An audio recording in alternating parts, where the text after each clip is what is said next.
So hello, my name is Debbie Reichert and we're making a video here today for Handmade Hopewell.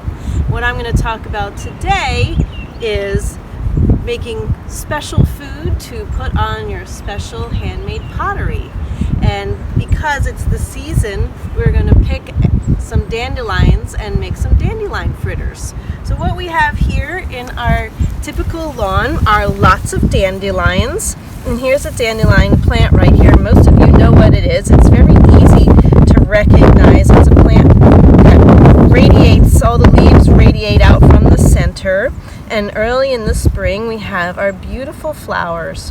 When I'm making dandelion fritters, I want to pick flowers that have a little bit of a stem, just enough to hold on to. The flowers don't last very long, so you want to pick these pretty much not too long before you're ready to eat them and cook them. I picked some the other day and I didn't make the fritters, and by that evening they were all closed up. Dandelions close up in the daytime. So you want them to look nice and fresh. You want them to be from a lawn that doesn't have any pesticides on it, no doggy stuff, basically a place that you think it's clean. So what we're going to do is pick some dandelions, then we're going to go back to the house and make some fritters and then serve them up on some beautiful pottery. Thank you. And I want to thank my two assistants, Nona and Phoebe, who are also helping with the videography and the editing of this video. First, a reminder not to pick any wild food that you're not 100% certain of if you're going to eat it. If you look at recipes, a lot of times they'll say to wash your vegetables, but I don't wash a lot of the wild foods that I pick. I just make sure they're already clean. One of the reasons I don't wash these is because they sort of never dry out and they're never the same again once they get washed. So we're just gonna eat everything that's on them. I have my ingredients here and I have a nice handmade bowl. This is a mixing bowl with a chino glaze on it. Chino is a traditional glaze, and it's a very nice glaze that has a lot of different colors in it, even though it's the same glaze that's put everywhere. So we get these nice orange, we get this nice tan, and even some gray on this stoneware mixing bowl.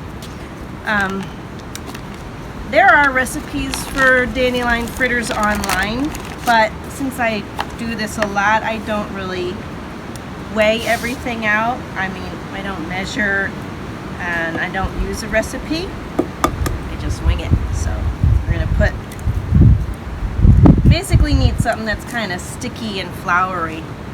So a couple eggs.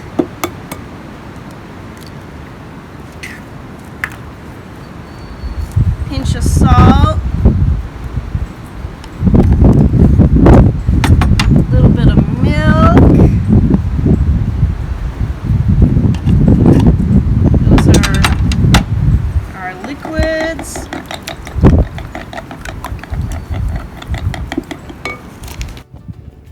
So now we're outside at our outdoor cooking station, and we are going to batter dip and fry our dandelions. We have our oil heated up here on the outdoor grill, and we're just gonna swirl the dandelion flower, holding it by the stem, and place it onto the oil and repeat. You can fit a lot of dandelions into your pan.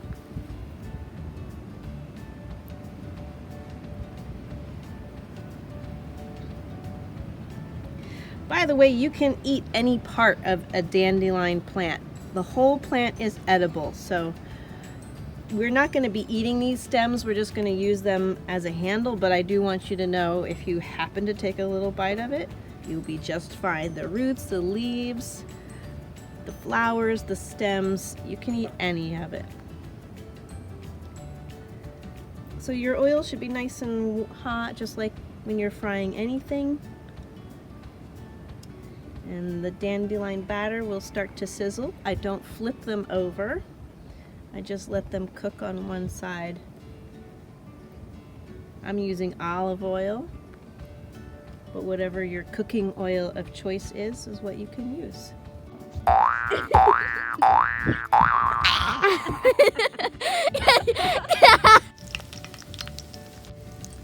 We're going to take the fritters out of the pan now.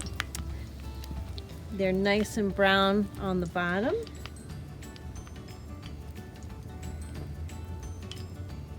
They look lovely served up on this stoneware plate that has some slip patterns on it and some stenciling of some shapes that are meant to be lollipops, but they kind of look like dandelion fritters. So we're going to serve these up with a little bit of maple syrup for dipping. And you just dip it, pop it in your mouth. Thank you, and thank you, Handmade Hopewell. Thank you, Handmade Hopewell.